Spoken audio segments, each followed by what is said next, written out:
ó lágbára o ọwọ́ àwọn agbófinró ní ìlú Abẹ́òkúta nípínlẹ̀ Ògùn tó ti tẹ afurasí ọ̀daràn kan tó ní òun ti pààyàn bíi ogún. Fún ìdí èyí ẹjọ́ ikú òun ni ó tọ́ sóun kí ìjọba kí wọ́n lọ pa òun dànù ni.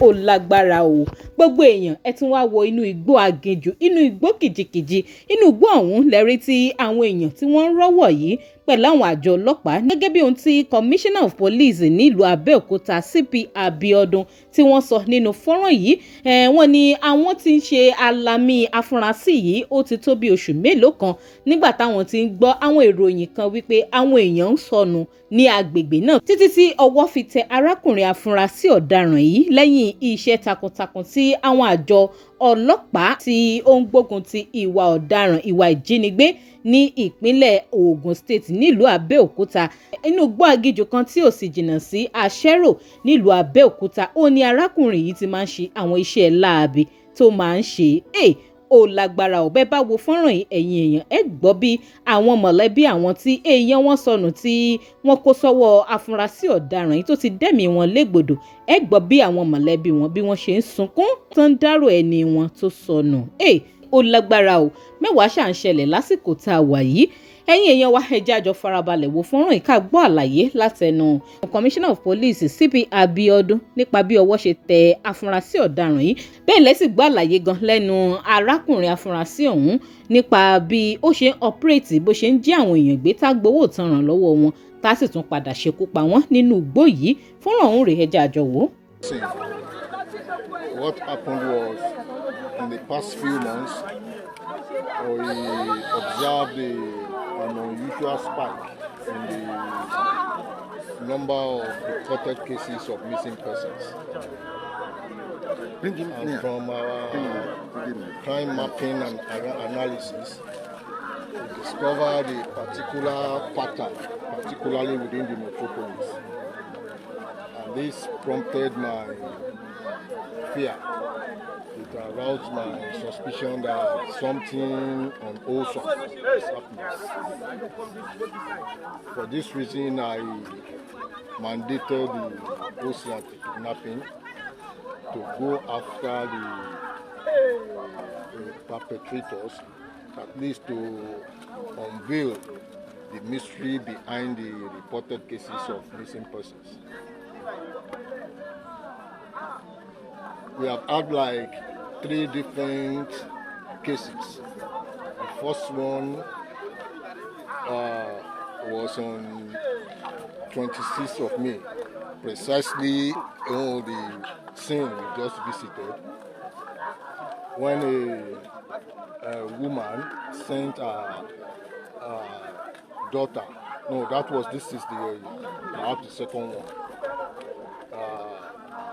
One Esther Ogunyemi sent her daughter Mary on an errand to get some fruit items at Daton.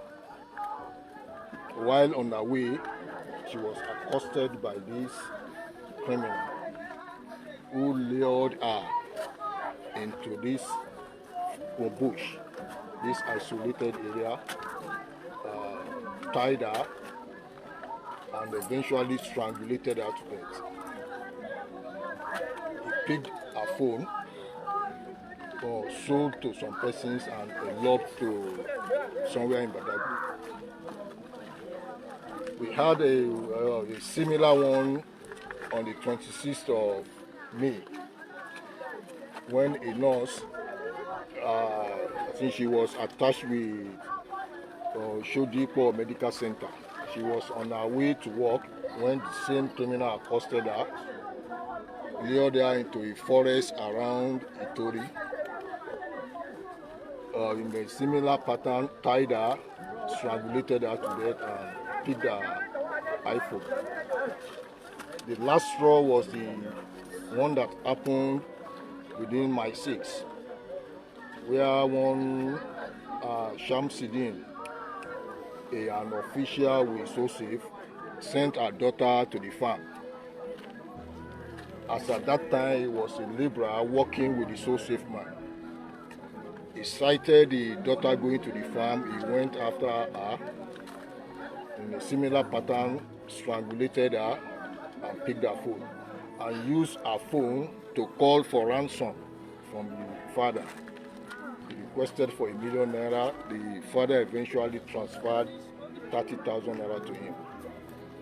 In all the two instances, after killing the victims, he will use their phones to call for ransom. The first one, he was paid 50. In this instance, he was paid 17,000 after he had already killed the victims. That will tell you how dangerous the world has turned to. But we are going to, it's going to face the full weight of the law, because this guy is a confirmed serial killer. He has confessed to the commission of the offense. All we are doing is to gather all available evidences so that we'll be able to ensure a diligent prosecution. Ẹ jọ̀ọ́, ẹ bá sọ Yorùbá, ní pàtó kí ló ṣẹlẹ̀ ní tá a fi wá sí inú igbó yìí? Lẹ́nu ọjọ́ mẹ́ta yìí a máa ń rí pé àwọn èèyàn máa ń sọ pé àwọn èèyàn ń sọnù. Eléyìí ló jẹ́ kémi pàṣẹ fún ọ́físà tó wà ní ìjájà kéèsì àwọn ajínigbé kó lọ fi ṣèwádìí nǹkan tó wà lẹ́yìn irú gbogbo àwọn sísọnù báyìí. A ní irú ẹ̀bí mẹ́ta. Nọ́ọ̀sì kan wọ́n rìpọ́tì pé ó wà mísìn ní sáìdì Ìtorí. Ibi tá a wà yìí náà ta ti rí kákàsì Mary, màmá ẹ̀ ránṣẹ́ kó lọ ra fúùsù wá ní Àdàtán. The same criminal á bá wọn lọ́nà, á tì wọ́n wọgbó, á fọ̀rọ̀ dúndùn tàn wọ́n wọnú igbó, á so ọwọ́ wọn, á dẹ̀ yí wọn lọ́rùn. Thereafter á jí fóònù wọn. But tó ṣe gbẹ̀yìn ní tó ṣẹlẹ̀ ní Mile 6 tí ọmọ so-safe officer kan bàbá ẹ̀ rán lọ sóko. Nígbà yẹn ó ń bá bàbá ẹni ẹ̀ ṣiṣẹ́ bíi alágbàṣe. Ó dẹ̀ tẹ̀lé ọmọ ẹ̀ wọnú fáàmù wọn lọ. Ó sọwọ́ ẹ̀, ó yí lọ́rùn. Tó bá dẹ̀ ti ṣetán bẹ́ẹ̀ yẹn á wá lo fóònù àwọn ẹni yẹn, á fi pe àwọn òbí wọn, á tún gbowó. Ibi tí ilé ayé dé báyìí nìyẹn. But a fẹ́ ká gádà gbogbo ẹ̀rí so that a lè fèsì ilé ẹjọ́ láláìsí ìdájọ́. Ẹ kú iṣẹ́.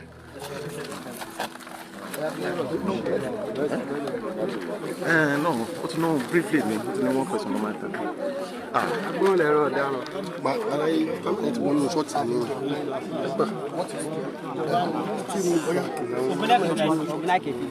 Speak louder now. 29. Sọ̀rọ̀ dáadáa, kí lorúkọ ẹ̀ gẹ́? Ògúnnáìkè Philip. ọmọ bo ni ẹ́? Ọmọ Ìjẹ̀bú Ayépé. Ibo ló ti wá sábẹ́òkúta? Abẹ́òkúta ni mo gbé bọ̀ ìlú dájú wa ní Ìjẹ̀bú. Ibo gangan ló ń gbé lábẹ́òkúta. Ìsàlẹ̀ Jẹun.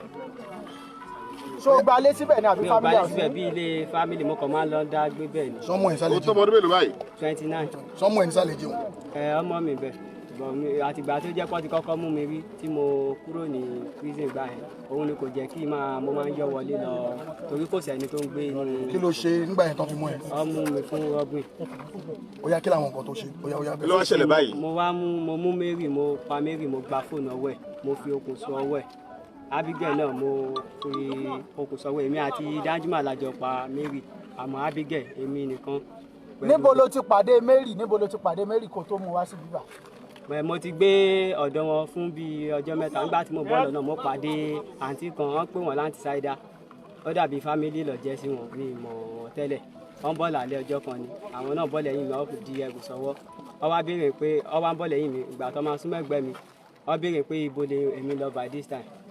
Mo ní pé mi lọ síbi kankan, pé mi níbi tí mo lọ mi destination. Wọ́n ní mi ní destination kẹ̀, ibo máa ń lọ wá, mo níbo lẹ́yìn náà ti ń bọ̀. Wọ́n náà bọ̀ láti ibiṣẹ́, ibo là ń kó gbogbo ẹrù ilé làwọn kó lọ sí ilé àwọn kan, pé bíi family house àwọn kan ni. Ìgbà tó ní family house àwọn kan ni, aṣáájọ wá sí ilé wọn ní ṣé mo lè tẹ̀lé àwọn lọ pé kájọ máa lọ sílé tó bá dẹ̀ dàárọ̀ láńpẹ́lẹ̀ ti ṣù. Mo ní kò sí wàhálà, àwa jọ wá sọ́dọ̀ wọn ìgbà tá a délé. Wọ́n sọ fún mi pé kí n má bá wọn kan sọ̀rọ̀ tó bá ti kí mi kí n má dáhùn mo náà wò ọ̀nà bá kan àwọn ni wípé ibẹ̀ làwọn gbé tẹ́lẹ̀ àwọn já nǹkan kan bẹ́ẹ̀ nígbà tó ṣáà náà wọ́n já kí n má kí wọn tó bá ti kí mi mo ní mo ti gbọ́ àwọn máa jáde láàárọ̀ èmi lè wà nínú ilé mi ò níbi tí mo lọ. àlàyé bó ṣe pa Mary ni. ó dijọ́ yẹn èmi àti Abigail Rachel ẹ̀gbọ́n Mary òun ni ó wá bá mi ní wọ́n ti máa wọlé wá níbi tí tọgọ́ máa ń ṣáàjì nínú ibi pálọ̀ tí mo máa ń sùn yẹn tó kọ̀ wọlé wá ọ̀rọ̀ ti dà pọ̀ àtijọ́ máa ń sọ̀rọ̀ tó ṣàkọ̀ sọ̀rọ̀ nípa owó school fees àbí nǹkan kan létí mi ìgbà tó wá sọ̀rọ̀ pọ̀ owó school fees yẹn létí mi gbà tó ń bá rówó gan mo ní mi ò lówó lọ́wọ́ tèmi lè pé mo á fọ opportunity pé gbà tí mo ti rí fóònù lọ́wọ́ àbúrò ẹ̀ tí mo máa gbà lọ́wọ́ ẹ̀ mo á fọ opportunity yẹn wọlé sí láǹpà kò sí wàhálà pé ó lè sọ pépà di owó wípé tó bá ti máa ṣe ó náà máa ṣe ó ní ṣé kóun sọ fún mọ́mí àwọn mo ní kó sọ fún wọn ó sọ fún wọn nígbà tó sọ fún wọn Rachel gé pépà mo ní èlò ló wá fẹ́ ó ní 65,000 lókùn bóun ti ta fóònù tòun ó pókun 65,000 ó ní 65,000 òun ló máa gé pépà ó ní ṣòwò lè gé bí 150 ó ṣáà gé bí 150. báwo ló ṣe wá pa. nígbà tí mo ṣáà èmi àti Mary ìgbà tó ṣáà ní ká lọ já ewé tí a fẹ́ fi ṣe iṣẹ́ yẹn tí mo dọ́gbọ́n fọpọlọ tán wọn bá máa fi ṣe ká mú 3,000 naira fún wa yẹn mọ́ mi wọn láàárọ̀ ọjọ́ yẹn mo ṣáà ní káwọn dúró sínú alọ́ ṣáà dúró síbẹ̀ èmi àti Mary wá sí sáàdì Danjuma àti lókèjì bíbá tó lé mi mọ́. Danjuma ló locate ibi tẹ́ ẹ ti ń pààyàn yìí. òun ló jẹ́ kí n mọ bíbá torí mi ò mọ in and out. báwo ló ṣe ṣẹlẹ̀ ní kúkúrú èdè àwọn tó ti pa tó mélòó báyìí. mẹ́ta. kò tí ṣàlàyé bó ṣe pa ọwọ́ ìgbà tí wàá débi kọ́ kí ló ṣẹlẹ̀. bàtà wá débi ó wá já ewé nígbà tó já ewé àkọ́kọ́ tí ibi tó ti ń já ewé lọ́wọ́ ibẹ̀ nìyẹn ti yọ sí lẹ́yìn tó wóhùn ti wà níbẹ̀. ṣé o bá wọn lájọṣepọ̀ kó tó. owó ló bá lájọṣepọ̀. tí kò ní fóònù lọ́wọ́ ìyẹn ọmọ my sisi òun ló bá ní. àwọn méjì ló kó bá náà ṣe pọ̀. tí kò ní fóònù lọ́wọ́ àti ìyẹn mi ò pa. ẹlẹ́kẹ̀rin yẹn ò pa yẹn mi ò pa ọkọ̀ gba fóònù lọ́wọ́ yẹn ni. mo kàn gba fóònù lọ́wọ́ mo bá lájọṣepọ̀ mo gba fóònù lọ́wọ́. mo ló ti ṣe fún sílẹ̀ sáìdì ọ̀nà ládé. ó lágbára o nǹkan kan ní àsìkò tá a wà yìí o kọ́lọ̀dà kan kó máa fìṣọ́ ẹ̀ṣọ́ wa tọmọtọmọ tẹbí tara ni o ọ̀rọ̀ lẹ́gbọ́ lẹ́nu arákùnrin yìí o kódà ó tiẹ̀ tún máa ń bá wọn tó ṣobìnrin nínú wọn ó tún bá wọn lájọṣepọ̀ eléyìí lágbára kí lè ro tiyín ẹ̀yin èèyàn wa ẹ máa bá mi sọ sí comment ẹ má gbàgbé láti máa follow DigiNaija online tv lórí Facebook link tó wà ní comment section fídíò ó máa gbé yín tààrà lórí péèjì wa lórí YouTube ẹ máa bá mi tẹ subscribe button tó wà lábẹ́ fọ́nrán ẹ máa like and share kó máa lọ káàkiri ẹ ṣé púpọ̀.